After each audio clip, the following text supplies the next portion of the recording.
সালে আমার বাবা মারা গেছে, 2023 সালের ডিসেম্বরের 25 তারিখে মা মারা গেছে। সেই দিন থেকে আমি দেখতেছি দুনিয়াতে আমার কেউ নাই, সবাই স্বার্থপর দেখা যায়, কিন্তু দুইজন মানুষ হলো নিঃস্বার্থ। দাঁত থাকতে মানুষ দাঁতের মূল্য দেয় না, চোখ থাকিতে মানুষ চোখের মূল্য বুঝে না। বাপ মা যতদিন জীবিত থাকে সন্তান বুঝতে পারে না, মরে গেলে বুঝতে পারে। মায়ের মতন আপন কেহ নাই রে দুনিয়ায়, মা জননী নাই রে যাহার, এই দুনিয়ায় তাহার কেহ নাই। মায়ের মতন আপন কেহ নাই রে দুনিয়ায়। সঙ্গে সঙ্গে নবী ডাক দেয়, আলী। হযরত আলী দৌড়ে এসে বলে, ইয়া রাসূলুল্লাহ, আমারে ডাকতেছেন কেন? নবী বলে, আলী রে, দেখো তোমার ছেলে হোসেন আমার হাতটা এমন ভাবে চাইপা ধরছে, আমি যতক্ষণ না বলবো ততক্ষণ আমার হাত ছাড়বে না। আলী বলতে, তো হুজুর কি বলবার কয় হোসেন? বলে, ওই কাঠের বউ জামিলা ফাতেমার আগে কোন আমলের কারণে জান্নাতে যাবে এটা আমাকে বলবার বলতেছে। আলী বলতেছে, হোসেন খবরদার হাতটা যেন ছাড়িস না, ধরছি হাতটা যেন ছাড়িস না। রাসূল কয়, কে রে আলী, তুই আমার উকিল করার জন্য নিয়ে আসলাম, আর তুই আইসে আমার হাকিম হয়ে গেলি। আলী বলতে, হুজুর মরদ মানুষকে আপনি বলেন, আবু বকর 1 নম্বর, উমর 2 নম্বর, ওসমান 3 নম্বর, আলী 4 নম্বর। মরদ মানুষের কিছুই মনে হবে না, কারণ পুরুষ মানুষ বিশ্বাস করে জান্নাত তালি হলো। জোরে কোন কথা ঠিক কিনা? পুরুষের চিন্তা কি জান্নাত তালি হলো, কিন্তু মেয়ে মানুষ চলবে। ফাতেমা জান্নাতের নারী নেত্রী হলো, তাও তার মনের মধ্যে বেজার, আমার আগে জান্নাতে যাবে। এই যে একটা হিংসা মেয়ে মানুষের মধ্যে জান্নাত থেকে শুরু হচ্ছে। জোরে কোন জায়গা থেকে শুরু হচ্ছে? কথা কন না। আপনারা বলেন তো, আমাদের বাংলাদেশে খালেদা আর হাসিনার মধ্যে যে হিংসা আমরা দেখছি, অন্য কোন মরদের মধ্যে এরকম হিংসা আছে? কথা কন না কেন ভাই? শাশুড়ি আর বেটার বইয়ের মধ্যে যে হিংসা, শ্বশুর আর জামাইয়ের মধ্যে কোন হিংসা আছে? আপনারা বউ শাশুড়ির যুদ্ধ দেখছেন, কিন্তু শ্বশুর জামাইয়ের যুদ্ধ দেখছেন? কারণ জামাইও মরদ, শ্বশুরও মরদ, কোনো হিংসা নেই। আর এই মেয়েকের মধ্যে তা হিংসা। ওযু করে 2 রাকাত সালাতুশ শুকর, আল্লাহর শুকরিয়া তার 2 রাকাত নামাজ পড়ে সূরা মুলক আর মুজাম্মিল তেলাওয়াত করে, সুন্দর পাঞ্জাবি যেটা জেলের মধ্যে ছিল ওইটা পরে চিরুনি দিয়ে মাথা হাসরায় বলতেছে, উকিল আমারে কেমন লাগতেছে? উকিল কান্দার বলে, স্যার আপনার ফাঁসি হবে। মীর কাসেম আলী মুস্কি মুস্কি হাসের বলে, উকিল ফাঁসি হবে আমার, আর তুমি কেন কাঁদতেছো? তুমি কি জানো উকিল 2 ঘন্টা ঘুমের মধ্যে আল্লাহ পাক আমারে জানাই দিছে ফাঁসির মাধ্যমে 8টা জান্নাত আমাকে বরণ করার অপেক্ষা করতেছে। ওয়ালা তাকুলু লিমান ইউকতালু ফি সাবিলিল্লাহি আমওয়াতুন বাল আহইয়া ওয়ালাকিন লা তাশউরুন। আল্লাহু আকবার। তাসদিক বিল জানান, কলিজার মধ্যে যখন ঈমানের জায়গা হবে, ওই মানুষটাকে জীবনের চাইতে ঈমানের গুরুত্ব বেশি দেওয়া দেখা যাবে। ধরে কোন কথা ঠিক কিনা? এখন আপনাদের কাছে আমার প্রশ্ন হলো, আপনাদের কাছে জীবনের দাম বেশি না ঈমানের দাম বেশি? এটা এমনি এমনি করে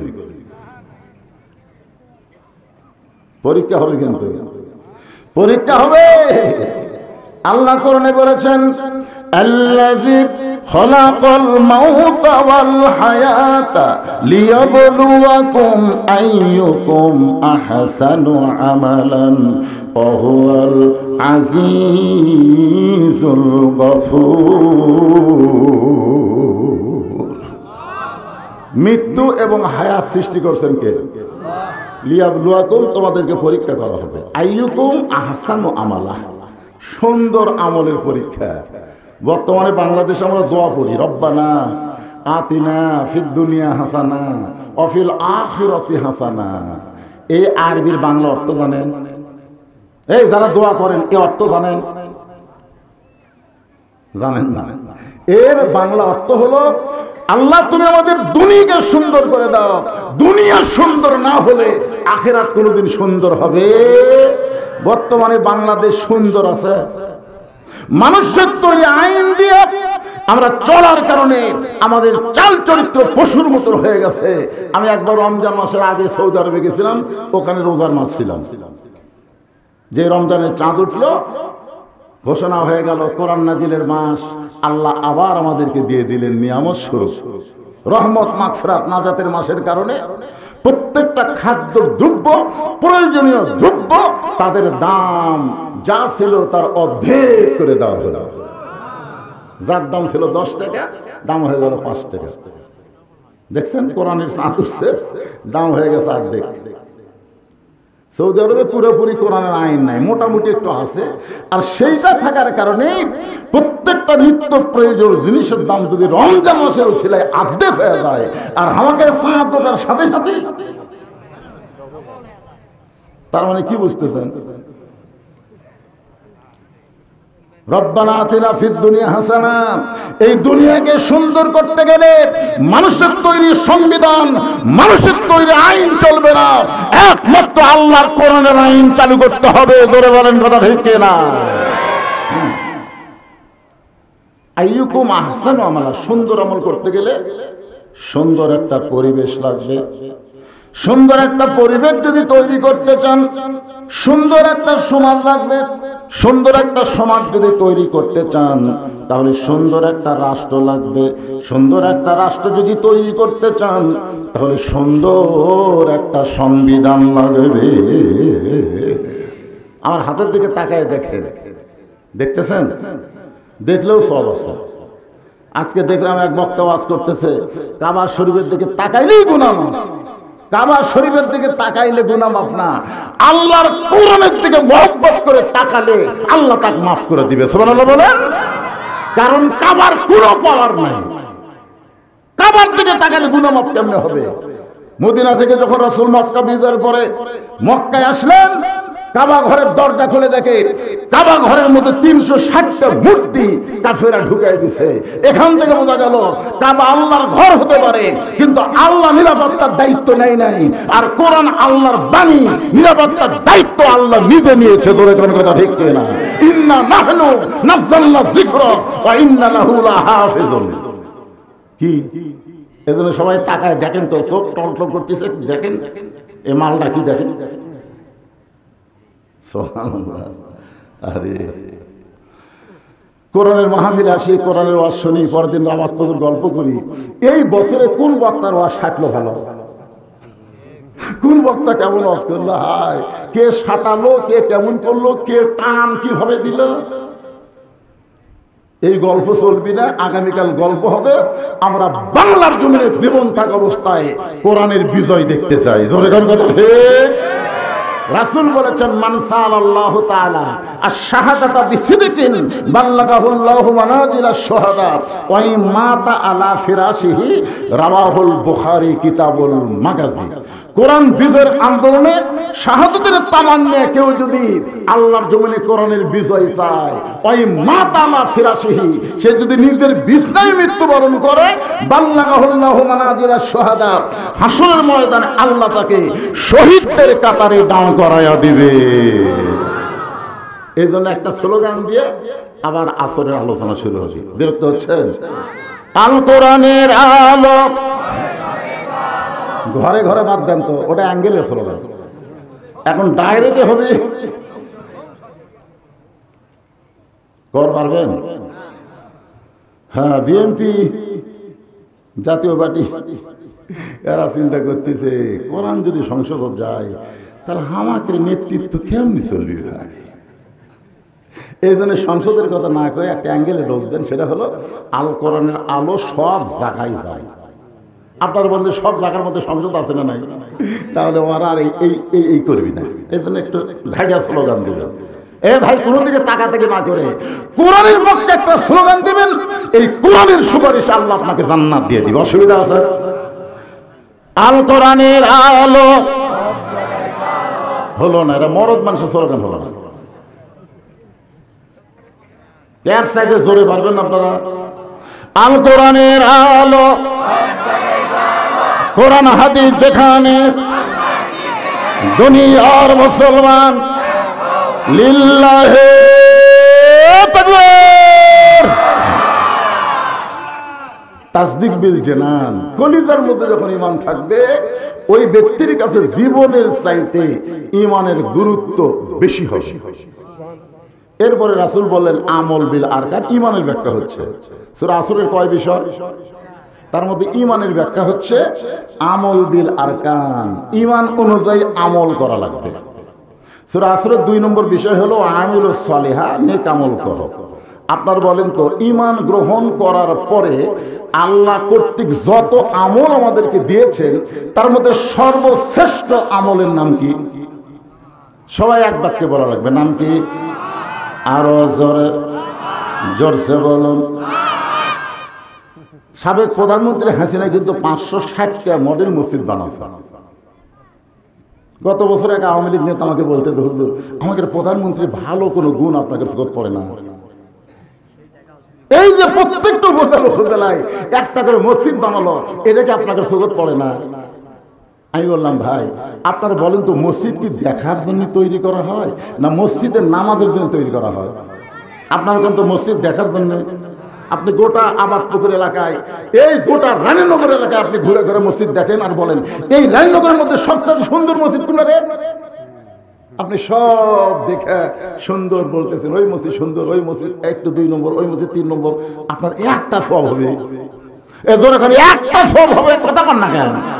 মসজিদ দেখার মধ্যে কোনো সব নাই, মসজিদের মধ্যে ঢোকার মধ্যে সব আছে। জোরে কোন কথা, কথা বল না কেন? আপনারা বলেন তো হাসিনা যে এত মসজিদ বানালো, মসজিদে কি ঢোকার কোনো আইন করছে?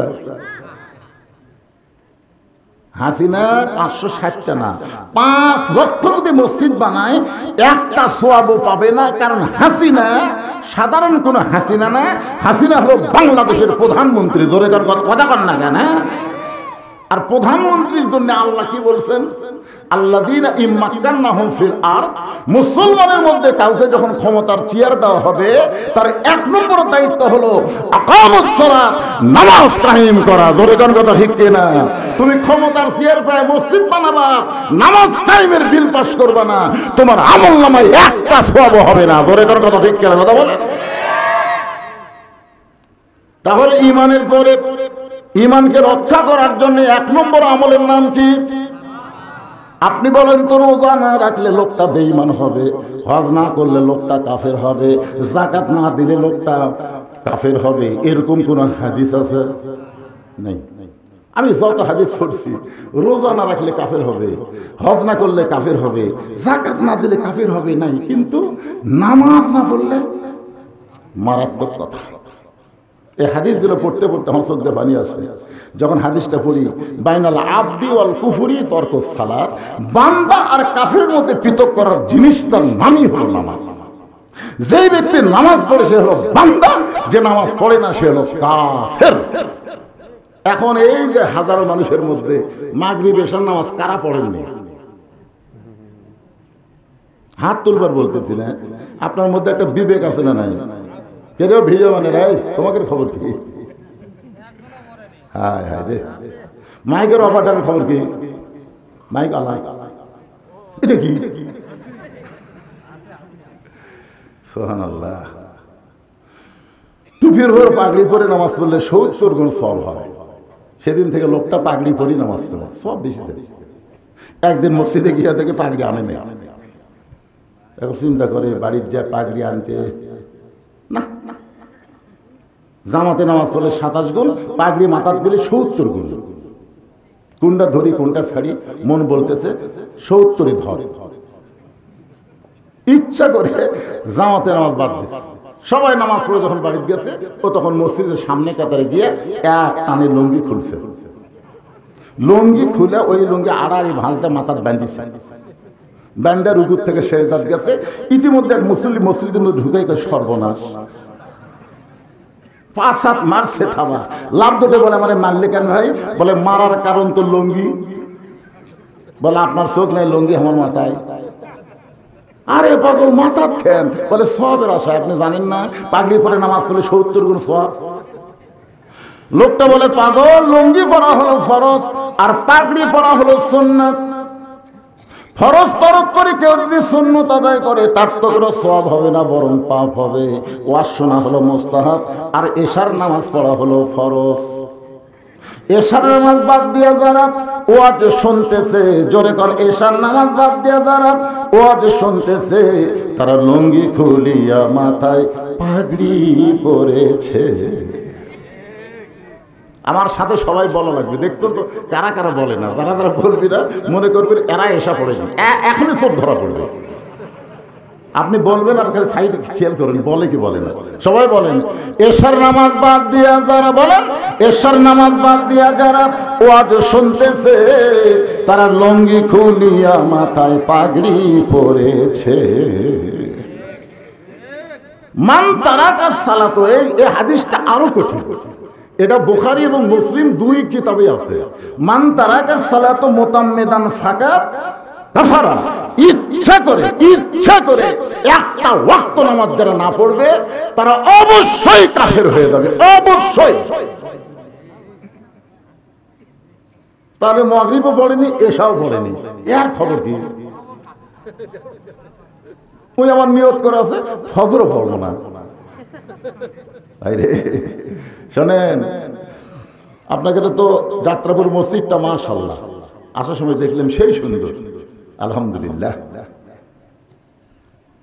মুয়াজ্জিন সাহেব আছে এখানে? মুয়াজ্জিন সাহেব আপনি ফজরের মুসল্লি কিরকম হয়? দেড় লাইন। জুম্মার দিনে? ও জুম্মার দিনে ফুল, ফজরের দেড় কাতা। আপনার দাম আপনি জানেন ফজরের নামাজের কত দাম? অথচ বাংলাদেশের মুসলমান জানি না ফজর নামাজকে যদি বাড়ি পড়ে মসজিদে না আসে সে মুনাফিক হয়ে যাবে, বাড়ি পড়লো মুনাফিক। আর জুম্মার নামাজ যদি না পড়ে কোনো কারণে জোহর পড়লেও তার নামাজ আদায় হয়ে যাবে। আর সেই জুম্মা 5 কাতার হয়, ফজর হয় 1.5 কাতার।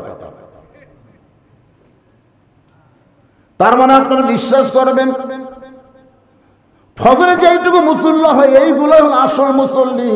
জুমার দিনে যারা মুসল্লি হয় তারা হলেন ফাওয়াইলুল লিল মুসাল্লি, ফাওয়াইলুল লিল মুসাল্লি। হাসরের ময়দান আল্লাহ বলবেন যারা 5 ওয়াক্ত নামাজ বাদ দিয়ে খালি জুম্মা পড়ছে তাদেরকে আমি আল্লাহ জান্নাত দিয়ে দিলাম। যাও যাও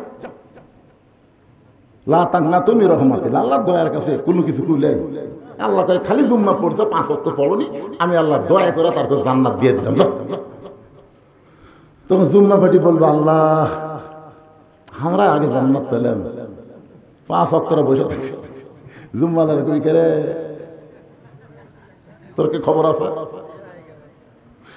এক দৌড়ে জান্নাতের কাছে গিয়ে দেখবে জান্নাতের দরজার বিশাল একটা তালা। জুম্মা পাটি বলবে আল্লাহ আমাকে জান্নাত দিলেন কিন্তু দরজার যে তালা আছে, আল্লাহ কয় চাবি তোদের কাছে আছে, বাইরে করে দেখ। তখন পকেট খুঁজে একটা চাবি পাবি, তালার মধ্যে ঢুকবি কিন্তু ঘুরবি না। বলবে আল্লাহ চাবি তো ঢুকলো তালার মধ্যে ঘরে না কেন?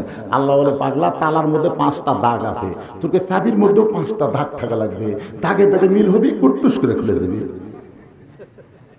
তখন আল্লাহ রে কিসের দাগ? বলে এটা 5 ওয়াক্ত নামাজের দাগ। আমাকে তো দাগ নাই। আল্লাহ কয় তেল তালা চাবিটা তালা খুলবো, জান্নাত দেখে আর ফেরত। যারা খালি জুম্মা মারতেছেন এরা জান্নাত দেখতে পারবেন কিন্তু ভিতরে ঢুকতে পারবেন না। লেখে নেন, খাতায় লেখে নেন, খালি জান্নাত দেখা হবে, ঢোকা হবে না। আর সালাতু মিফতাহুল জান্নাহ, নামাজ হচ্ছে বেহেশতের চাবি। জোরে গান সুবহানাল্লাহ।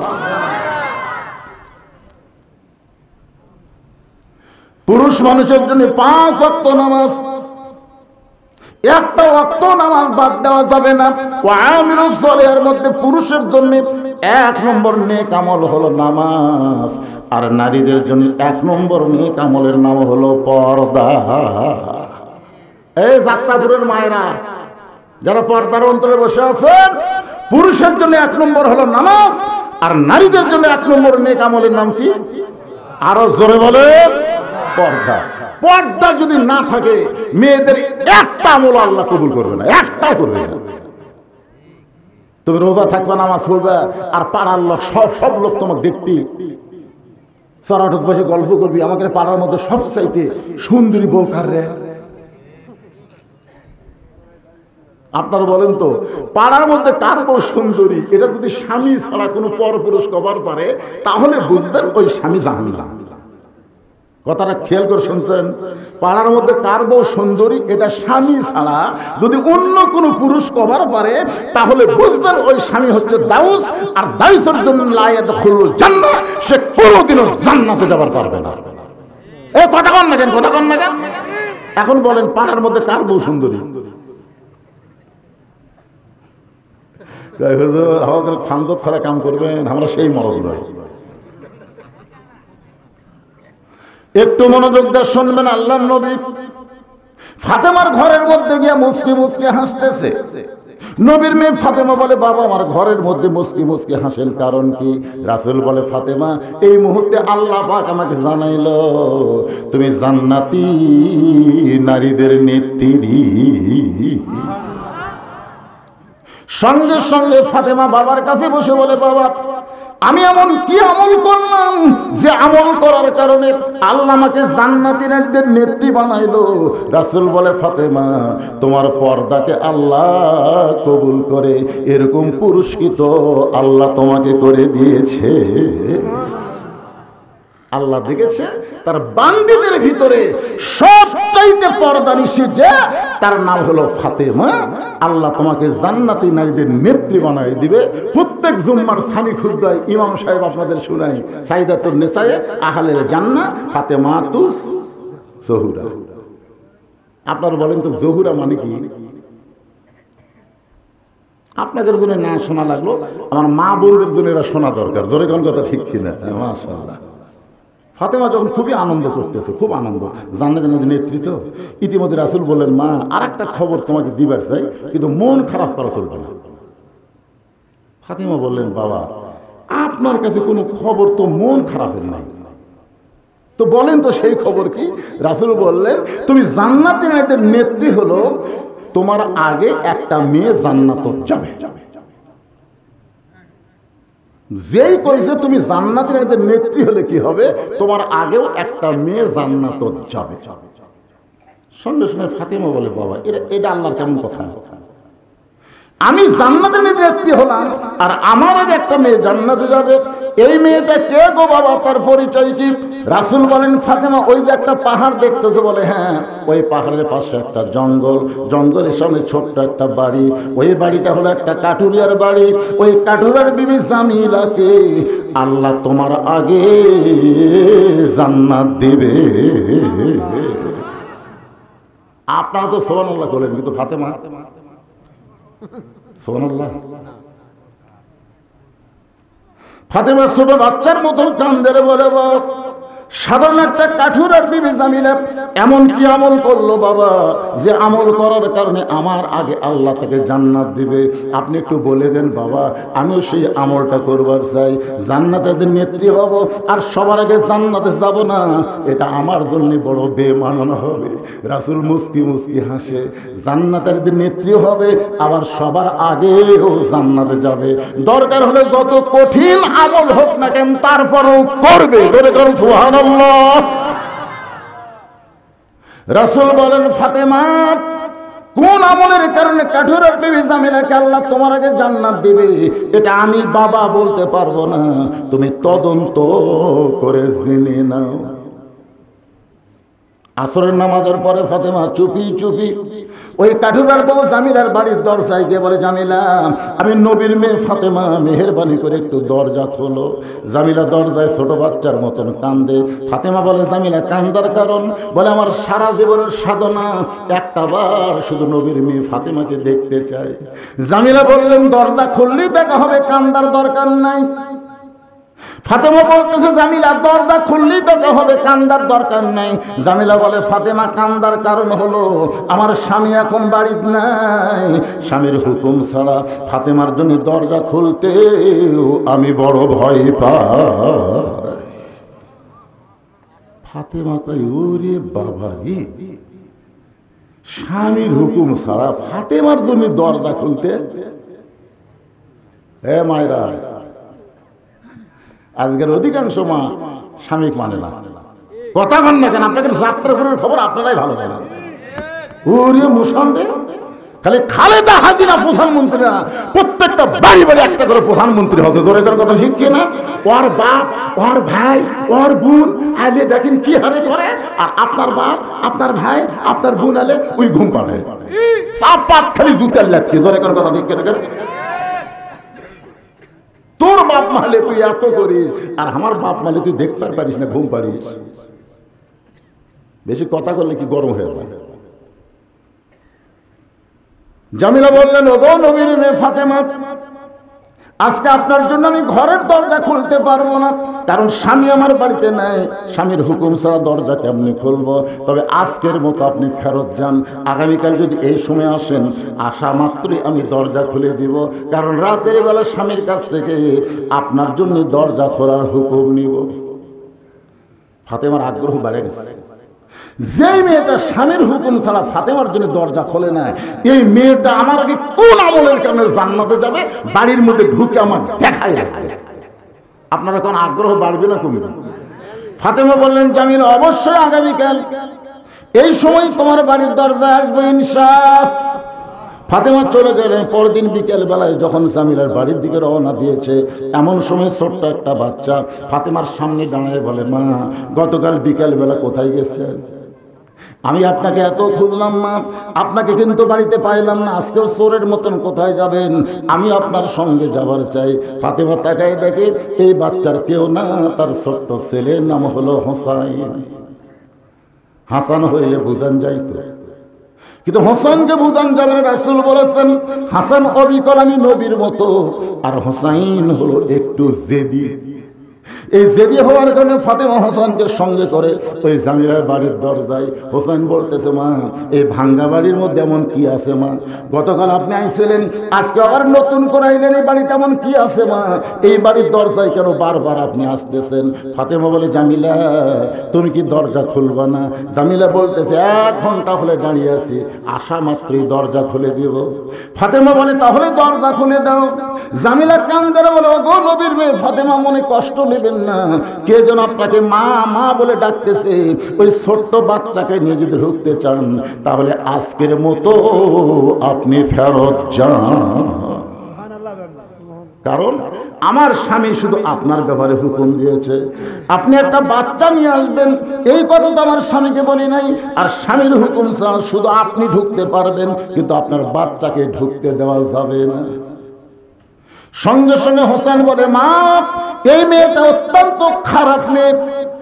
যে মেয়েটা তোমার ছোট্ট হোসেনকে সঙ্গে করে বাড়িতে ঢুকতে দেয় না, এই মেয়ের চাইতে খারাপ মেয়ে দুনিয়াতে কেউ নাই। সঙ্গে সঙ্গে ফাতেমা হোসেন মুখে হাত দিয়ে বলে, বাবা, তুমি যাকে খারাপ মেয়ে বলতেছো, তোমার নানা বলেছে ওই মেয়েটা তোমার মায়ের আগে জান্নাতে যাবে। লিল্লাহি তাকবীর। তুমি যাকে খারাপ বলতেছো, তোমার নানা কি করে? তোমার নানা কইছে ওই মেয়েটা তোমার মায়ের আগে জান্নাতে যাবে। সঙ্গে সঙ্গে হোসেন দৌড়ে গিয়ে মায়ের হাত ধরে বলল, মা, তাহলে অজাতা এ জায়গায় ঘুরে লাভ কি? আসল জায়গায় যেতে হবে। আপনার বলেন তো, অজাতা আর আসল জায়গা কম বেশি আছে না? নাই, অজাতা। আব্দুল আলী 1968 সালে দিনাজপুরের জেলা স্কুলে একটা গান গাইছিল, মনে বড় আশা ছিল যাব মদিনায়। সেই সময় আলেমরা ফতোয়া দিল, আব্দুল আলিম ভাই, আপনি মূর্খ মানুষ তো, আপনার গানটা পাল্টান। আব্দুল আলিম বললেন, কি বলা লাগবে? সমস্ত আলেমরা বলেন, মনে বড় আশা ছিল যাব মক্কা মদিনায়। আপনি মক্কারে বাদ দিয়ে শুধু মদিনার কথা বলতেছেন। আব্দুল আলিম বলে, আলেমরা শোনো, ওই মদিনার মানুষটাকে যদি কলিজার মধ্যে জায়গা দিবার পারো, ওই মদিনার মানুষটার সুন্নত আদর্শ যদি আমল করো, তাহলে শুধু মক্কা না, মক্কার মালিক আল্লাহ পর্যন্ত তোমার হয়ে যাবে। কুল কুল বলেন, ইন কুনতুম তুহিব্বুনাল্লাহ ফাত্তাবিউনি ইউহিব্বুকুমুল্লাহ ওয়া ইয়াগফির লাকুম যুনুবাকুম ওয়াল্লাহু গফুরুর রহিম। আল্লাহু আকবার। আপনাদের কাছে আমার প্রশ্ন, সোয়াবের দিক দিয়ে মক্কা সোয়াব বেশি, মদিনার সোয়াব কম, কিন্তু দামের দিক দিয়ে কোনটা বেশি, মক্কা না মদিনা? এ কারোর মধ্যে কি দ্বিধা দ্বন্দ্ব হচ্ছে? এক বাক্যে বলেন, যেটাই বলেন বলেন, মক্কা কোন নাই মদিনা কোন? সোয়াবের দিক দিয়ে মক্কা বেশি, 1 রাকাত নামাজ পড়লে 1,00,000 রাকাত নামাজের সোয়াব, কিন্তু দামের দিক দিয়ে মক্কা দামি না মদিনা দামি? সবাই দ্বিধা করতেছেন কে? আরে পাগলা, মদিনার মানুষটা যেখানেই যাবে সেটাই দামি হবে। জোরে কোন কথা ঠিক কিনা? তোর পাহাড়ে ধুলি লাগিয়া মুসা নবীর সম্মান বেড়ে যায়, নূর নবীজির জুতার ধুলাই, নূর নবীজির জুতার ধুলাই আল্লাহর আরশ ধন্য। হোসেন বলতেছে, মা ও জায়গাত ঘুরে লাভ কি, চলো আসল জায়গা। মায়ের হাত ধরে টেনে নিয়ে গেছে নবীর কাছে। ফাতেমা বলতেছে, বাবা আমার কোনো দোষ নাই, আমার কোনো দোষ নাই। প্রথম দিন আমি গেছি, স্বামীর হুকুম ছিল না বলে দরজা খোলে না। দ্বিতীয় দিন দরজা খুলবে, কিন্তু এই সাথে থাকার কারণে দরজা খোলে না। আমি দরকার হলে 10 বার যাব, কোন আমলের কারণে কাঠুরে বাবু জামিল আমার আগে জান্নাতে যাবে এটা আমাকে জানাই রাখবে। কিন্তু এই হোসাইন থাকার কারণে আজকে হলো না। হোসেন সাথে সাথে মায়ের হাত ছাড়াতে দৌড়ে যায়, নবীর হাত ধরে বলতেছে, না না ইয়ার কি করো, আমার মা তুমি চিনো না? না, যেই মাকে তুমি কাঠুরের পর জামিলার দরজাত পাঠিয়ে দিছো, আমার সেই মাকে তুমি চিনো? তোমার মা আমিনা দুনিয়ার কোন মানুষ তাকে চিনে না, কিন্তু আমার মা ফাতেমা, বলো তো না, বলো তো আমার মা রে তুমি কি চিনো? না না, সন্তানের কাছে মায়ের চাইতে বড় আর দুনিয়াতে কেউ হয় না। না না, আমার মা ওই কাঠুরের বউ জামিলার দরজা দিয়ে অপমান হয়েছে, একদিন গেছে দরজা খোলে নেই, আমি সঙ্গে থাকার কারণে দরজা খুললো না। নানা রে, তোমার যদি মা এরকম অপমান হতো, বলো তো নানা তোমার কেমন কষ্ট হতো?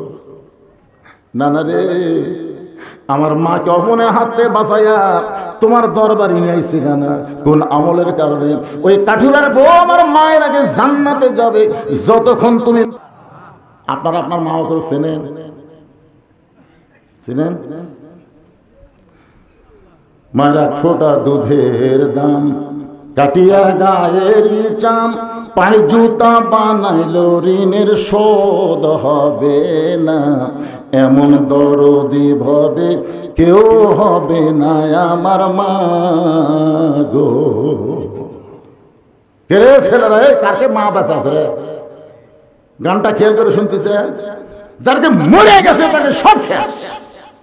18 সালে আমার বাবা মারা গেছে, 2023 সালের ডিসেম্বরের 25 তারিখে মা মারা গেছে। সেই দিন থেকে আমি দেখতেছি এই দুনিয়াটা আমার কেউ নাই, সবাই স্বার্থপর দেখা যায়, কিন্তু 2 জন মানুষ হলো নিঃস্বার্থ। দাঁত থাকতে মানুষ দাঁতের মূল্য দেয় না, চোখ থাকিতে মানুষ চোখের মূল্য বুঝে না। বাপ মা যতদিন জীবিত থাকে সন্তান বুঝতে পারে না, মরে গেলে বুঝতে পারে। মায়ের মতো আপন কেহ নাই রে দুনিয়ায়, মা জননী নাই রে যাহার, এই দুনিয়ায় তাহার কেহ নাই। মায়ের মতো আপন কেহ নাই রে দুনিয়ায়। সঙ্গে সঙ্গে নবী ডাক দেয়, আলী। হযরত আলী দৌড়ে এসে বলে, ইয়া রাসূলুল্লাহ আমারে ডাকতেছেন কেন?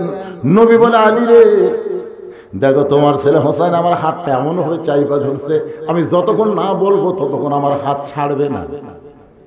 আলী বলতে, হুজুর কি বলবার কয় হোসেন? বলে, ওই কাঠুরের বউ জামিলা ফাতেমার আগে কোন আমলের কারণে জান্নাতে যাবে এটা আমাকে বলবার বলতেছে। আলী বলতেছে, হোসেন খবরদার হাতটা যেন ছাড়িস না, ধরছি হাতটা ছাড়িস না। রাসূল কয়, কে রে আলী, তুই আমার উকিল করার জন্য নিয়ে আস না, আর তুই আইসে আমার হাকিম হয়ে গেলি। আলী বলতে, হুজুর মরদ মানুষকে আপনি বলেন, আবু বকর 1 নম্বর, উমর 2 নম্বর, ওসমান 3 নম্বর, আলী 4 নম্বর। মরদ মানুষের কিছুই মনে হবে না, কারণ পুরুষ মানুষ বিশ্বাস করে জান্নাত তালি হলো। জোরে কোন কথা ঠিক কিনা? পুরুষের চিন্তা কি জান্নাত তালি হলো, কিন্তু মেয়ে মানুষ চলবে। ফাতেমা জান্নাতের নারী নেত্রী হলো, তাও তার মনের মধ্যে ব্যাপার আমার আগে জান্নাতে যাবে। এই যে একটা হিংসা মেয়ে মানুষের মধ্যে জান্নাত থেকে শুরু হচ্ছে। দুরকান কোন জায়গা থেকে শুরু হচ্ছে কথা কন না। আপনারা বলেন তো আমাদের বাংলাদেশে খালেদা আর হাসিনার মধ্যে যে হিংসা আমরা দেখছি, অন্য কোনো মরদের মধ্যে এরকম হিংসা আছে কথা কন না কেন ভাই? শাশুড়ি আর বেটার বইয়ের মধ্যে যে হিংসা, শ্বশুর আর জামাইয়ের মধ্যে কোনো হিংসা আছে? আপনারা বউ শাশুড়ির যুদ্ধ দেখছেন, কিন্তু শ্বশুর জামাইয়ের যুদ্ধ দেখছেন? কারণ জামাইও মরদ, শ্বশুরও মরদ, কোনো হিংসা নেই। আর এই মেয়েকের মধ্যে তা হিংসা ভাই। আমার বড় মেয়ে মাছের তরকারি পাক করে আমার দিয়েছে, বড় মেয়ে খালি টেবিলের চারটা ঘুরতেছে, আমি বুঝবার পারছি। আমি মাছ খাচ্ছি আর বলতেছি, মা গোটা বাংলাদেশের বহু জায়গা তো ওয়াজ করলাম, মা বহু মাছ খেলাম, কিন্তু তোমার হাতের মধ্যে যে কি মধু আছে।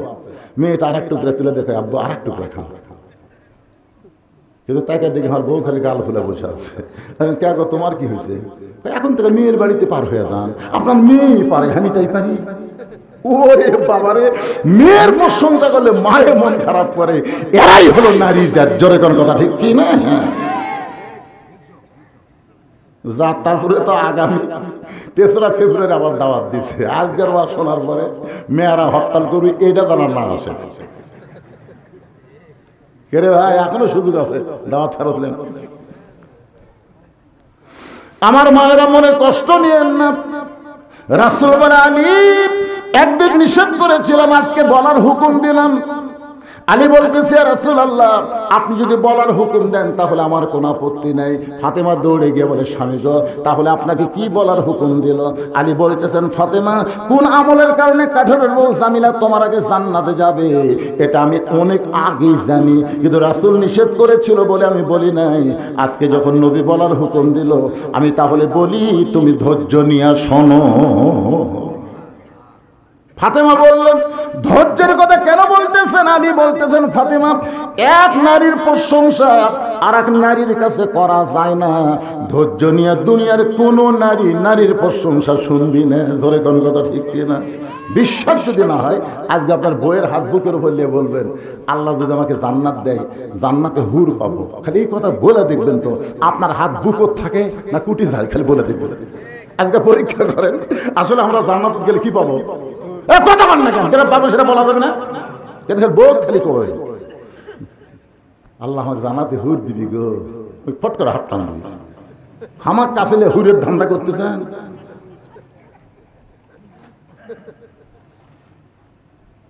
ফাতেমাকে আলী বলতেছে, একটু ধৈর্য ধারণ করা লাগবে, কারণ কোন আমলের কারণে ওই কাঠুরের বউ তোমার আগে জান্নাতে যাবে এটা শুনবার গেলে ধৈর্য ধারণের দরকার আছে না নাই? সঙ্গে সঙ্গে ফাতেমা বললেন, ইন্নাল্লাহা মা'আস সাবিরিন, ধৈর্যশীলদের সঙ্গে কে আছে? আরো জোরে বলেন। আলী বললেন, ফাতেমা তাহলে শুরু করলাম। তোমার কি মনে আছে একদিন ঘরের মধ্যে দুপুর বেলায় তুমি আমার সামনে কান্নাকাটি শুরু করে দিলে, আমি চোখের পানি মুছে দিয়ে বললাম, ফাতেমা কান্দার কারণ কি? তুমি কইলা, স্বামী গো আপনার পকেট হাতায় দেখলাম একটা টাকাও নাই, ঘরের মধ্যে দেখলাম কোনো খাবার নাই, আমার বাবার বাড়িতে খোঁজ না দেখলাম আমার বাবার বাড়িতেও কোনো খাবার নাই, কিন্তু আপনি কি জানেন গো স্বামী, আমার হাসান ক্ষুধার জ্বালায় কানতে কানতে ঘুমায় গেছে, এখন ঘুম থেকে চেতন পাইলে উঠেই খাবার চাবে, কিন্তু ঘরে কোনো খাবার নাই, আমার 2টা সন্তান যদি খাবার জন্য কান্দে, আপনার কষ্ট না হলেও আমি মা কিন্তু সহ্য করতে পারবো না। আলী বলে, ফাতেমা তাহলে তুমি কি বলবার চাও? ফাতেমার সঙ্গে সঙ্গে একটা ওড়না বের করে স্বামীর হাতে দিয়ে বলে, স্বামী গো এই ওড়নাটা আমি যত্ন করে রেখেছি, আমি মাঝে মধ্যে পরি, আর ওড়নাটা পরবো না, আমার বড় পছন্দের ওড়না, এই ওড়নাটা আপনাকে দিয়ে দিলাম, এই ওড়না বিক্রি করার যে টাকা হবে সেই টাকা দিয়ে আজকের মতো আপনি খাবার নিয়ে আসবেন। হযরত আলী বলে, ফাতেমা তোমার ওড়নাটা আমার পকেটের মধ্যে ঢুকায় দিয়ে আমি বাজারের দিকে রওনা দিলাম, আমার মনের মধ্যে কোনো শান্তি নাই, কারণ আমার বিবির ওড়না আজকে বিক্রি করা লাগবে, যদি বিক্রি করবার যায় আর খরিদ্দার যদি হঠাৎ জিজ্ঞাসা করে ফেলে, আলী ভাই ওড়নাটা কার, আর আমি যদি বলি আমার বইয়ের ওড়না, তাহলে পুরুষ মানুষ মাত্রই মনে করবে যে এই স্বামী বইয়ের জিনিস বেচা খায়, এই স্বামী হলো দুর্বল স্বামী। আপনার কোনদিন বইয়ের জিনিস বেচা খাচ্ছেন? খাননি? শ্বশুর বাড়ির থেকে যে বউ মালা পাচ্ছে সব ঠিক আছে, কতক্ষণ ঠিক আছে। খাবার বসা খালি বলতে যে হতেই হলো না, হতেই হলো না। বউ কয় কি হলো না গো? আমার জমির ধারে জমি আছে গো, 80,000 টাকার দাম, কিন্তু আমার 60,000 টাকা আছে, 20,000 টাকার জমি হাত ছাড়া হচ্ছে। বউ বলতেছে ধৈর্য ধরেন, এ বছর না হলে সামনে বছর হবে। স্বামী বলতে তোর বাপের জমি, যে ধৈর্য ধরে আগামী বছর আমাকে দিবি। বউ কয় এত রাগ করেন কে? বলে রাগ করার কারণ হলো তুই খালি দয়া করলি, তুই একটু দয়া করলি জমিটা কর। বউ কয় আমি কি দয়া করবো? এই যে মালা গলার দিয়ে আমার ভাত দিচ্ছিস, এই মালা তোর বাপ বিয়ার সময় তো দিছে, এই মালার কোনো ঢপ আছে? সোনা আছে আমি মানি, কিন্তু সাইজ নাই। কিন্তু এও এতদিনের পুরাতন মালা, এটার চলে। এখন যে ডিজিটাল সোনার মালা নামছে রে, তুই খালি পুরাতন মালা আমাকে খুলে দে। মুসলমানের বাচ্চা ভাত ছোঁয়া আদা করতেছি, আগামী বছর এই সময় তোকে 2 ভরি সোনার ডিজিটাল মালা বানিয়ে দেবো রে। এমন পোষ মারছে বুঝলেন, ওই মালা খুলে স্বামীর হাতে দিচ্ছে। স্বামী বিক্রি করে জমি লিছে 1 বছর, আর কোনো খোঁজ নেই। 1 বছর পরে মেয়ে বউ বলতেছে কে গো, গত বছর এই দিন মালা খুলে দিলাম, 1 বছর হয়ে গেল, আপনি আমার 2 ভরি সোনার মালা দিবার চাইছিলেন। স্বামী বলতেছে তুই বলবি সে তো ওয়াজ শুনিস না। বউ কয় বলবি সে তো কি ওয়াজ করছে? বলবি সে তো ওয়াজ করছে মেয়েরা কেবলমাত্র এক ব্যক্তির জন্য সাজতে পারবে, সেই ব্যক্তি হলো তার স্বামী। স্বামী ছাড়া কোনো পুরুষের জন্য সাজাই জায়েজ নাই। তাহলে তুই গলাত মালা দিয়ে কার সামনে রাখবো? তুই তো আমার জন্য মালা পরবি, তো মালা ছাড়াই যদি তোকে ভালো লাগে তো খামাখা মারার কি দরকার আছে? প্রেম হলো অন্তর জিনিস। বউ কয় আল্লাহ রে, এর মতন সিটার তো দুনিয়াতে নেই। এইরকম কিছু স্বামী আছে না নাই, বইয়ের জিনিস বেচা খাই, ধরে বলেন কার জিনিস? আলী বলতেছেন ফাতেমা তোমার ওন্না বিক্রি করবার যায় বারবার আমার মনে হয় যদি খরিদ্দার হঠাৎ জিজ্ঞেস করে ওন্না টাকার, আর আমি যদি বলি আমার বউ ফাতেমার, তাহলে অবশ্যই মনে মনে বলবে আলী দুর্বল হয়ে গেছে। আলী বলে ফাতেমা ওই ওন্নাটা পকেটের মধ্যে নিয়ে ঘুরতেছিলাম, বের করার কোনো সাহস পাচ্ছিলাম না। এমন সময় থেকে খরিদ্দার আমার সামনে এসে সালাম দেয়, বলে আলী ভাই আপনি মনে হয় কিছু বিক্রি করবেন। আলী বলে ফাতেমা আমি আশ্চর্য হয়ে গেলাম, পকেটের ওন্নার খবর আল্লাহ জানে, আমি জানি, দুনিয়ার কেউ জানে না। অথচ খরিদ্দার বলতেছে আপনি মনে হয় কিছু বিক্রি করবেন। আমি পকেট থেকে ওন্না বের করলাম, তাকায় দেখি খরিদ্দার ব্যাগের মুখটা ফাঁক করে ধরলো, ব্যাগের মধ্যে ওন্না দিলাম। ওই খরিদ্দার একটাবার ওন্নার দিকে তাকাইলো না, ব্যাগের মাঠটা চাইপা ধরে আমার হাতে 6টা দিরহাম দিয়া খরিদ্দার যখন চলে গেল, ফাতেমারে শোনো, ওই 6টা দিরহাম এক দৌড় দিলাম খাবার দোকানে। দোকানদারকে বললাম ভাই দেরি করো না, এই 6টা দিরহামের যে খাবার হবে একটা টোপলা করে আমার হাতে দিয়ে দাও। দোকানদার 6টা দিরহামের খাবার টোপলা করে যখন আমাকে দিবে, আমি 6টা দিরহাম দিব, টোপলা খানা নিব। এমন সময় একটা ফকির এসে আমাকে সালাম দেয়, বলে আলী রে আজকে 3 দিন হলে আমার বাড়িতে কোনো খাবার নাই। আলী 3 দিন হলে আমার বাড়িতে কোনো খাবার নাই, আল্লাহর হস্তে একটু খাবার দিবার পারবা না? আলী বলে ফাতেমা আমার এত রাগ হয়ে গেল, আমি যেন ফকিরকে বলি আল্লাহর হস্তে মাফ করো। এমন সময় আল্লাহর কোরআন বলতে সাম্মা সাইলা ফালা তানহার, আলী রে সাইলকারীর উপরে রাগ করিস না, সাইলকারীকে খালি খালি ফিরাই দিস না। আমি তখন মনে মনে সিদ্ধান্ত নিলাম 6টা দিরহামের মধ্যে একটা দিরহাম ফকিরকে দিব, 5টা দিরহামের খাবার নিয়ে হাসান হোসেনের কাছে যাব। এই সিদ্ধান্ত করে একটা দিরহাম যখন ফকিরকে দিবার চাই, এমন সময় আল্লাহর কোরআন আমার সামনে বলে ওমা তুনফিকু মিন শাইইন ফি সাবিলিল্লাহি ওয়াফা ইলাইকুম ওয়া আনতুম লা তুজলামুন। আলী রে ফকিরকে একটা দিরহাম দিলে আল্লাহ ওয়াফা ইলাইকুম তোকে ফিরিয়ে দিবে 10টা দিরহাম, ফকিরকে 2টা দিরহাম দিলে আল্লাহ 20টা দিরহাম দিবে। আলী রে 6টা দিরহাম যদি ফকিরকে তুই দিয়া দিস, আল্লাহ তোকে কোরআনের আইন অনুযায়ী 60টা দিরহাম ফেরত দিবে। আলী বলে ফাতেমা আমি আল্লাহর কোরআনকে বিশ্বাস করে ফকিরকে 6টা দিরহাম যেই মাত্র দিলাম, ফকির 6টা দিরহাম নিয়ে হাসতে হাসতে যখন চলে যায়, দোকানদার বললেন আলী ভাই খবর কি, এই খাবার টোপলা কি নিবেন না? আলী বলে ও দোকানদার 1 টোপলা খাবার নিব না, তুমি 2 বস্তা খাবার প্যাকেট করো। আলী বলতে ফাতেমা রে দোকানদারকে 2 বস্তা খাবার প্যাকেট করার কথা বলে আমি বাজারের মধ্যে মন খারাপ করে ঘুরতেছিলাম, আবার বিশ্বাস করতেছিলাম আল্লাহ কোনোদিন ওয়াদা খেলাপ করবে না। আমি যখন বাজারে ঘুরতেছিলাম এমন সময় থেকে এক ব্যক্তি উট নিয়ে রাস্তা দিয়ে আসতেছে, আমার সালাম দিয়ে বলে, আলী ভাই ওয়াদাটা বাজারে ঘোরা কোনো দরকার নেই, এই উটটাকে আপনি কিনবেন। আলী চোখের পানি নিয়ে বলে, উটওয়ালা ভাই আমার পকেটে একটাও টাকা না, আমি কেমনে কিনবো? উটওয়ালা বলতেছে 100 দিরহামে বাকিতে উটটা কিনেন, বিক্রি করে আপনি টাকা দিবেন, এটাও কি আপনি পারবেন না? আলী বলে, ফাতেমা রে, জীবনে এমন সুযোগ কোনোদিন আমি পাই নাই। 100 দিরহামে বাকিতে উটটা কিনে যেই মাত্র উট বিক্রির বাজারে গেলাম, চারিদিক থেকে খরিদ্দার আমাকে ঘিরে ধরে বলতেছে, ও নবীর শিক্ষামন্ত্রী,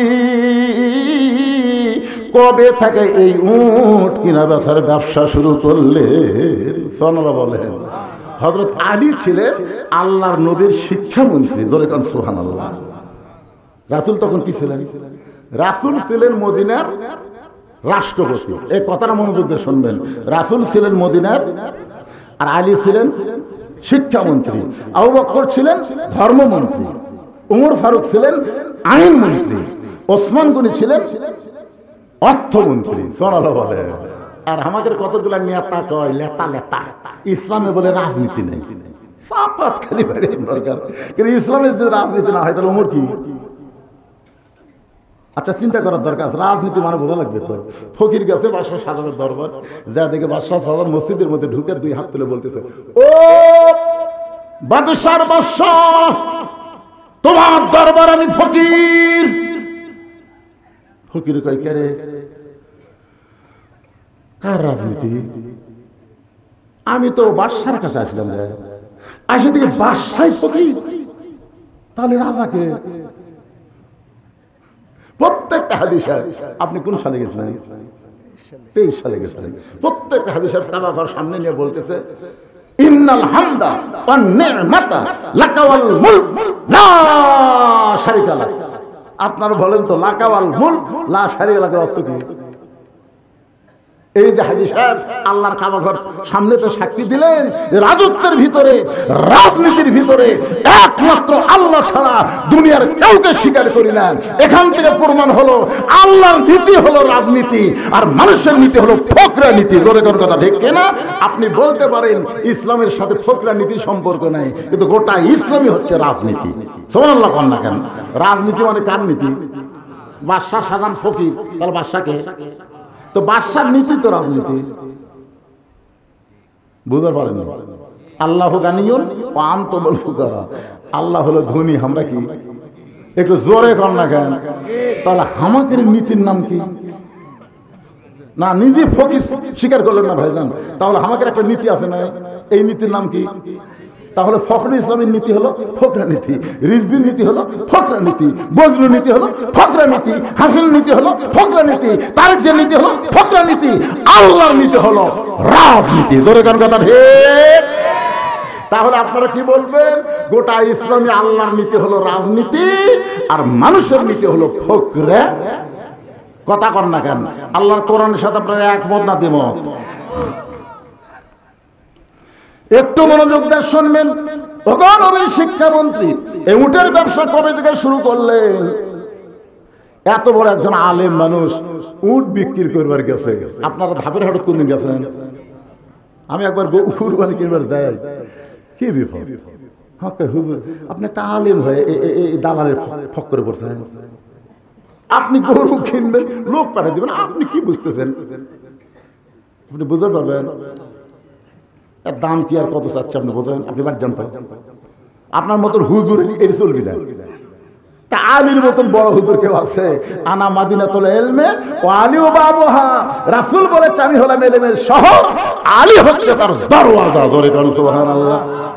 সবাই যখন বলে আলী ভাই উটটার দাম কত নিবে, আলী বলতেছে কত দাম নিব বলবো না, কেউ যদি একটা দেয় সেটাই নিব।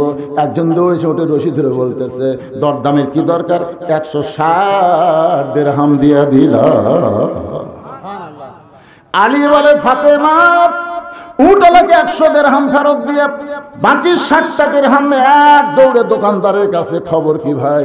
বলে আপনার কথা মতো 2 বস্তা প্যাকেট করেছি, দাম কত নিবা? বলে 60 দিরহাম দিলেই চলবে। 60টা দিরহাম দিয়ে 2 বস্তা খাবার কান্দে নিয়ে হযরত আলী যখন ফাতেমার দরজায়, সঙ্গে সঙ্গে দরজা বন্ধ হলো।